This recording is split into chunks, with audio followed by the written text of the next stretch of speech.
on est toujours dans le système cartésien. Maintenant, on a étudié le vecteur position, on doit étudier le vecteur vitesse.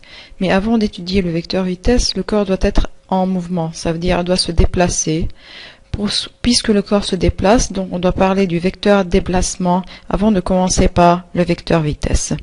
Ça veut dire quoi, vecteur déplacement? Donc, si par exemple vous avez ici le chat qui se déplace d'une position d'un point M0 vers un point M1, M2 et M3, donc on remarque qu'il y a un déplacement. Le déplacement du chat de M0 vers M1, ça sera le vecteur M0, M1.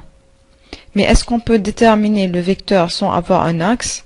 Donc on a toujours besoin d'un axe. Ici on travaille à une dimension, donc on a seulement besoin d'un seul axe qui est l'axe des X.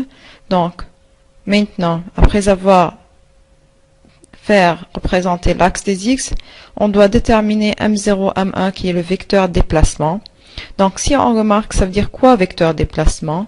On remarque que c'est M0, M1, c'est égal à OM1 moins OM0 vecteur. Donc ça veut dire le vecteur déplacement, c'est égal à la différence entre les deux vecteurs. Mais ces deux vecteurs sont quoi? On remarque que ce sont les vecteurs position AT1 et vecteur position AT0. Donc comme définition, on aura que le vecteur déplacement, c'est égal à la différence, à la variation entre les vecteurs position aux instants considérés. Maintenant, si on travaille à deux dimensions, donc encore on a le chat qui se déplace maintenant suivant une trajectoire qui est curviligne. Donc on se déplace de M0 vers M1 et etc. Donc par exemple, on doit déterminer le déplacement de M0 vers M1. C'est qui ce déplacement? Donc c'est le vecteur M0, M1. Mais encore, on ne peut pas déterminer ce vecteur si on n'a pas un axe. Ici, on travaille à deux dimensions. Donc, pour exprimer ce vecteur, on a besoin d'un système X ou Y. Donc, on remarque que maintenant, puisqu'on a le système X ou Y, on peut dire que M0, M1 vecteur, c'est égal. La définition ne varie pas. Donc, ça veut dire c'est la variation, c'est la différence entre les deux vecteurs position OM1 moins OM0. Comme définition, donc le vecteur déplacement, on parle du vecteur déplacement quand la particule se déplace d'une certaine position initiale vers une certaine position finale.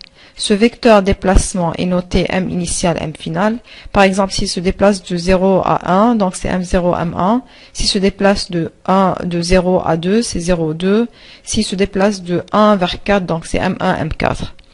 Donc, il est donné par la variation des vecteurs position, tel que, donc, on obtient dans ce cas, M initial, M final, c'est égal à la variation, par exemple, on a dit M0, M1, c'est égal à OM1 moins OM0.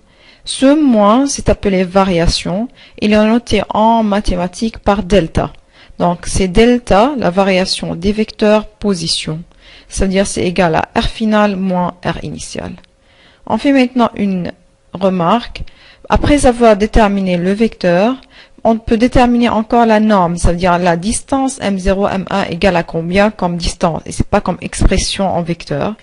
Pour déterminer la valeur, on a besoin tout d'abord de déterminer le vecteur en fonction de I et J, et puis on peut déterminer sa valeur en utilisant la formule radicale x carré plus y carré. Donc, comme un exemple, soit R1 égale, on a une particule qui se déplace suivant une trajectoire curviligne, telle que vous avez le vecteur position R1 de I plus 2J, et R0 égale 0,5I plus 1,5J. Donc ça, c'est le corps qui se déplace. Si par exemple, le corps se déplace de M0 vers M1, donc le vecteur de déplacement sera noté M0, M1. Comment on peut le chercher?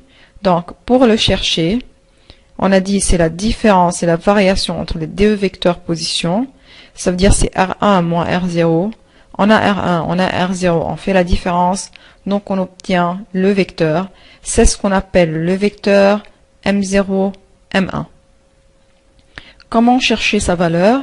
Maintenant, on a déterminé l'expression du vecteur. Donc, tout simplement, on dit M0, M1 comme valeur, c'est égal à radicale x carré plus y carré. Et on aura déterminé la valeur. Maintenant, on doit faire attention à une remarque.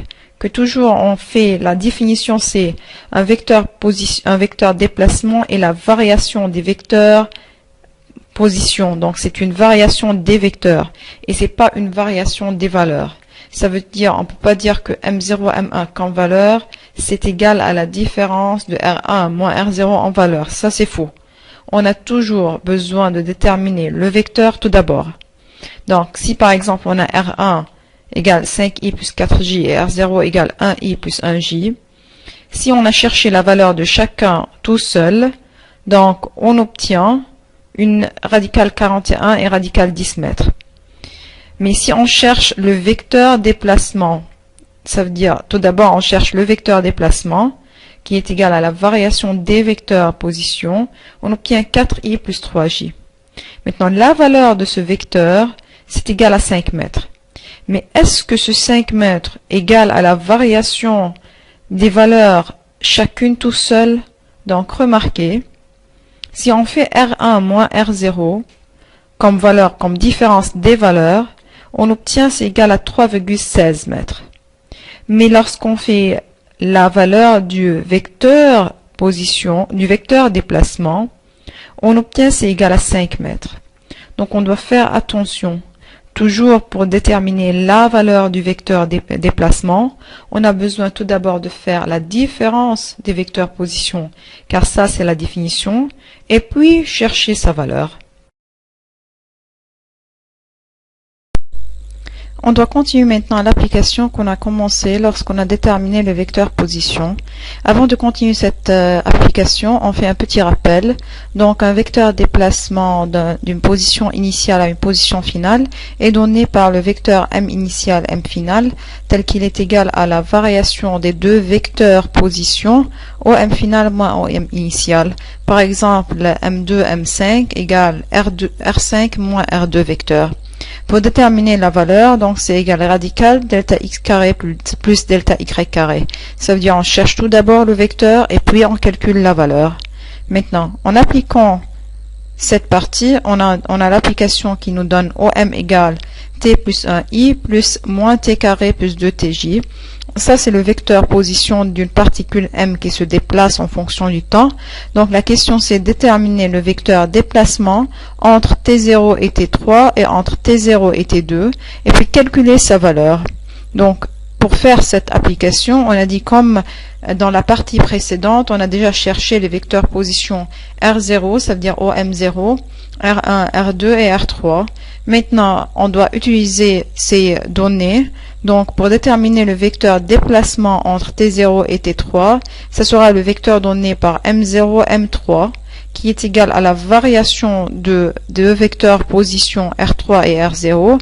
On a R3 et on a R0, donc on fait la différence entre les deux, et on obtient donc le vecteur déplacement, qui est égal à 3i moins 3j. Donc, pour calculer sa valeur c'est M0, M3 égale radicale 3 carré plus moins 3 au carré, et on obtient la valeur numérique.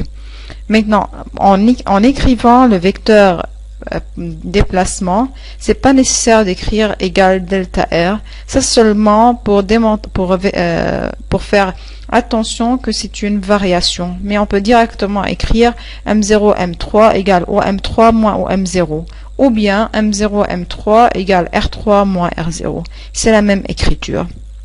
Donc, de la même manière, on détermine le vecteur déplacement entre T0 et T2. Donc, c'est égal à M0, M2. Ça veut dire c'est R2 moins R0. On obtient le vecteur qui est égal à 2i. Et puis, on cherche la valeur. Donc, toujours, on doit faire attention. Tout d'abord, on cherche le vecteur. Et puis, deuxième étape, ça sera chercher la valeur de ce vecteur.